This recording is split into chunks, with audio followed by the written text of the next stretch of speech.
से बस अगर पुनिया में बैठा हुआ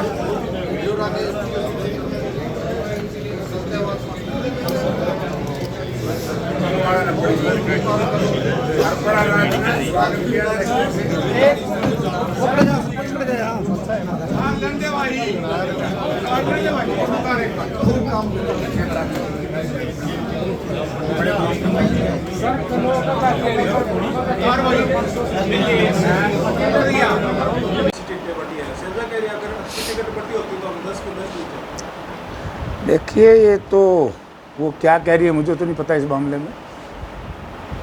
मैंने ना तो मैंने सुना है ना मैंने पढ़ा है, लेकिन मैं ये कह सकता हूँ कि इनसे बढ़िया टिकटों का बंटवारा हो नहीं सकता, क्योंकि ये पार्टी हाईकमांड ने सर्वे करा करके टिकटें दी है। अगर सर्वे करा करके टिकट ना होती तो कम से कम मैं बाकी किसी का ठेकेदार नहीं, मुझे टिकट नहीं मिलती। सर्वे की वजह से मुझे टिकट पार्टी हाईकमांड ने, राहुल जी ने, सोनिया जी ने, खड़गे साहब ने, चौधरी भूपेंद्र सिंह हुड्डा और देवान जी ने जो अनुशंसा की थी, हुड्डा साहब की यही तो डिमांड थी कि सर्वे करा के टिकट दो, और सर्वे से टिकटें मिली तो जयप्रकाश को टिकट मिली और जयप्रकाश जीता। इसी तरीके से रोहतक की जो सीट थी वो चौधरी भूपेंद्र सिंह हुड्डा की सीट थी। उन्होंने अपनी सीट को छोड़ करके एक ब्रह्मचारी जगत, सन्यासी जगत के व्यक्ति को वहाँ से चुनाव जितवाया है। जैसे रोहतक में गलत गया, सोनीपत। जैसे आपको याद होगा इंदुराज बालू को जिताया था, नया मिसाइल नहीं काम की कि भाई भूपेंद्र सिंह हुड्डा एक स्टालवर्ड है, हरियाणा के नेता, बहुत बड़े नेता है, जिसको चाहे वो जितवा सकते, वो सिद्ध कर दिया। और इसी तरीके से हमारे साथी रावदान सिंह जी को बहुत बढ़िया टिकट का फैसला था। राज बब्बर जी को, जो राजा साहब 7-7 लाख से जीतता था, उन्हें झुग्गी झोपड़ी में जाना पड़ा, कुल 75,000 पे रह गया। तो टिकटें ऐसे ही हमारे नौजवान साथी दिवंशु बुद्धि राजा, बहुत बढ़िया टिकट थी, सारी टिकटें बढ़िया थी। आपके जो आरोप लगे थे, आप भी कह रहे थे कि मैं चुनाव के बाद बताऊंगा किस किसने क्या ना, मैंने तो बताया तो दिया था, पितर का हाथ किस पहला हूँ। जनता में इतना जोश था, मेरे हिसाब से तो पहली बात तो किसी ने कोशिश करी नहीं होगी, और करी होगी तो लोगों ने सुनी नहीं है। लोग इबके तो एक तरफा वन वे चल रहा था, क्योंकि मेरा चुनाव जनता लड़ रही थी, और जब जनता चुनाव लड़ती है वो किसी की सुनती नहीं है। सौदा कुछ नहीं था इबके तो वन वे था, और लोगों को पता भी लग गया। और प्रजातंत्र में भीतर घात हो चाहे बाहर का घात हो, हमें किसी की शिकायत करने की, कहने की जरूरत नहीं। जनता एक शीशा है, जनता एक आईना है। सुबह तैयार होकर के मैं जब जाता था वोट मांगने, तो मैं कभी शीशे में अपनी शक्ल नहीं देखता था, मैं जनता के चेहरे की तरफ देखता था। अगर उस जनता का चेहरा खुश है तो ये समझो कि जेपी की शक्ल ठीक है।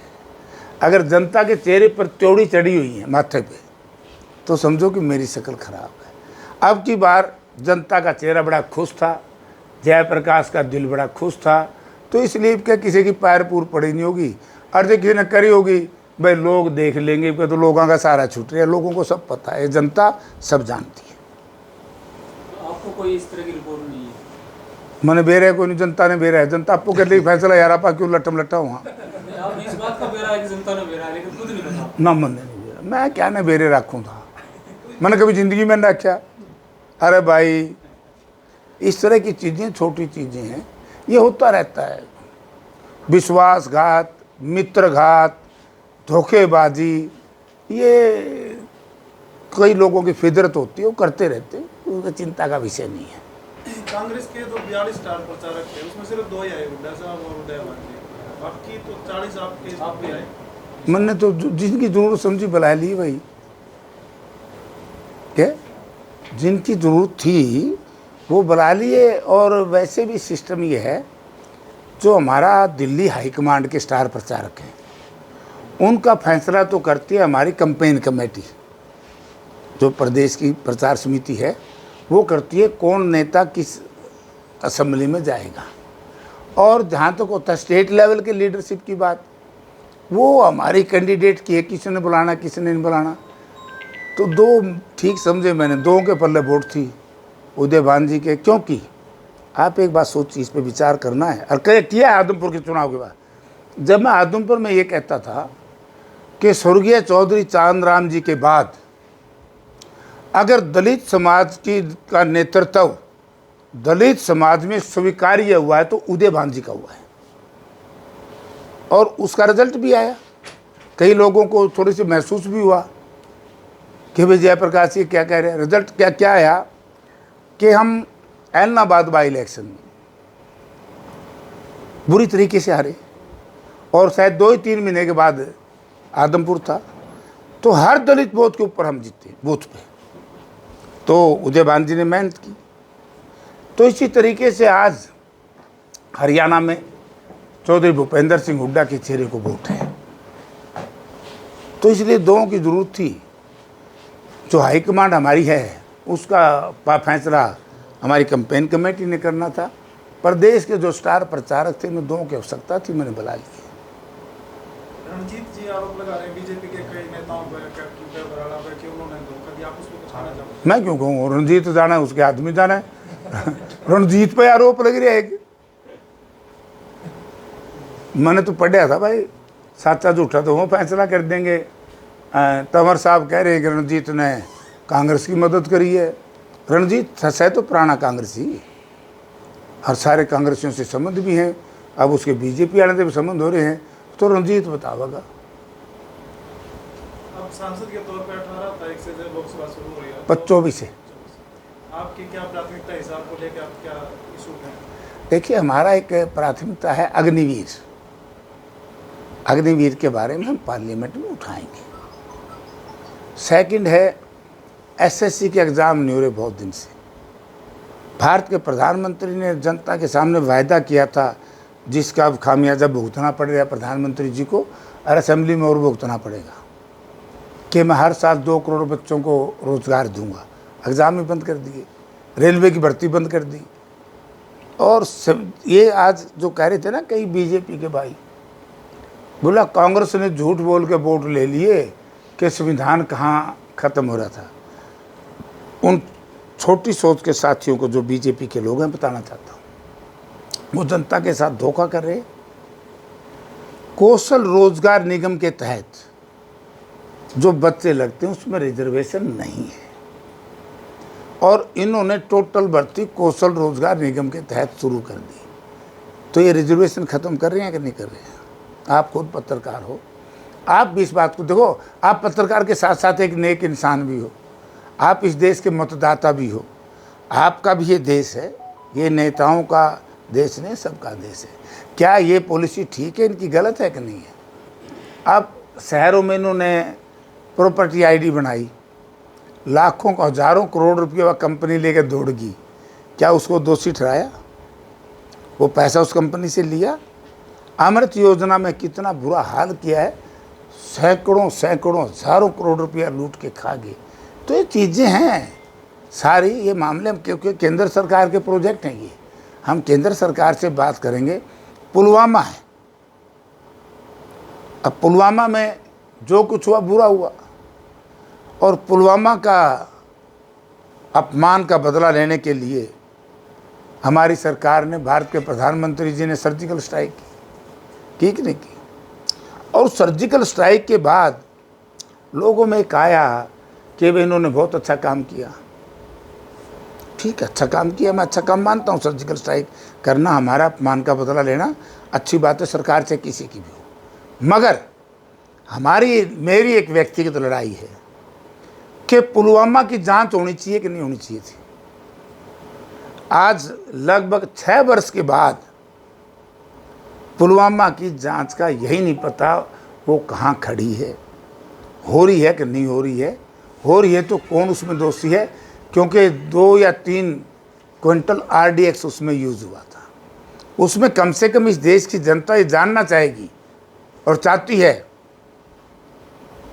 कि वे कौन लोग हैं, देश के अंदर के हैं, देश के बाहर के हैं, क्या हैं क्या नहीं, जनता को बताना चाहिए। आप हर चीज़ की इंक्वायरी करवाते हो। अगर कोई इंक्वायरी पार्लियामेंट कॉन्स्टिट्यूट करती है या स्टेट असेंबली कॉन्स्टिट्यूट करती है तो उसकी रिपोर्ट सदन के पटल पे रखनी चाहिए। ये इंटरनेशनल मैटर था, अंतर्राष्ट्रीय मैटर था, तो ये मैं उठाऊंगा। हम ये रिक्वेस्ट करेंगे प्रधानमंत्री जी से कि प्रधानमंत्री जी इस रिपोर्ट का खुलासा करवाओ जरा अपने गृह मंत्रालय से।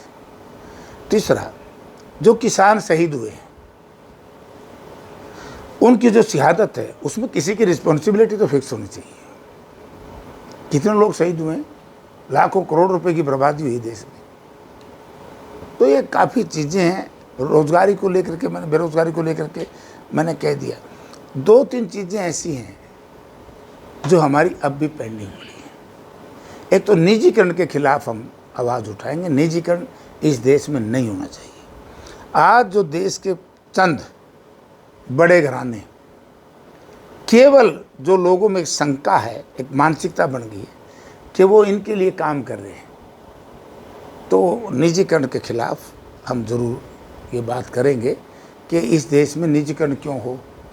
क्योंकि जिस देश में बाहें हैं, हमारी युवा शक्ति है, उसमें ऊर्जा है, तो यहाँ निजीकरण का क्या मतलब? चंद लोगों के हाथ में, फिर तो वही 1900 का देश अब भारत बन जाएगा। तो बहुत बहुत इशूज़ है, उठाएंगे। एयरपोर्ट का एक इशू भी आपने कहा था, सीएम आ रहे हैं 20 तारीख को, उसका उद्घाटन करने। भाई सीएम जाना है, भगवान इन राम बचावे, सारा दिन झूठ बोल रहे हैं ये। आज भी मैंने अखबार में पढ़ा इंटरनेशनल एयरपोर्ट। आप एक बात बताइए, इंटरनेशनल एयरपोर्ट बना रहे हैं तो प्राइवेट किसी कंपनी के चार्टर्ड प्लेन को लिया है, उसको क्यों उड़ा रहे हैं भाई? नियमित फ्लाइट क्यों नहीं आ रही है? इंटरनेशनल एयरपोर्ट पे, जैसे चंडीगढ़ का इंटरनेशनल एयरपोर्ट है, वहाँ शिकागो से भी आती है, वहाँ अमेरिका से भी आती है, वहाँ कनाडा से भी आती है, ऑस्ट्रेलिया आती है कि नहीं आती? अमृतसर में भी ऐसे आती हैं। ऐसे ही हमारा हिसार, मेरे हिसाब से, मैंने कोई ज़्यादा आंकलन तो नहीं किया, लेकिन जनसंख्या की दृष्टि से हिसार शहर और अमृतसर बराबर से के है मेरे ख्याल में। हमारा शहर भी बहुत बड़ा हो चुका है। तो फ्लाइट कौन सी आवेंगी? वो तो निगाह हैं, एक तो चंडीगढ़ जाएगी, इंटरनेशनल फ्लाइट है, एक जाओगी मेरे ख्याल वो शायद भेजेंगे जहाँ प्रधानमंत्री चुनाव लड़े, किस जगह है? बनारस जाओगी। बता भाई के कुआ में ढमेंगे, बनारस से जाएंगे। क्या यार, लोगों को बका रहे हैं। यहाँ से चंडीगढ़ 1 घंटे के आसपास तो जहाज ले लेगा, घंटा 5-6 के मोहाली तो तैर देंगे। और तो फिर एक गाड़ी चाहिए, पूरा घर आता उड़ा जाने गाड़ी चाहिए, राह उल्टे पुलटे कर रखे हैं। 3 घंटे में तो हमने, जब हुड्डा साहब चीफ मिनिस्टर थे, ऐसा एक्सप्रेस हाईवे बना दिया कांग्रेस ने कि 3 घंटे में तो आप अपनी गाड़ी में पहुंच जाओगे चंडीगढ़। ये ड्रामे हैं। मुझे शंका है इस सरकार की जो नीति और नीयत मैंने देखी है, कहीं ये 3000 एकड़ ज़मीन सारी डेवलप करके किसी एक औद्योगिक घराने को तो ना दे दें। ऐसी मेरी सोच है, और मैं आज आपको बता रहा हूँ ऐसा हो भी सकता है।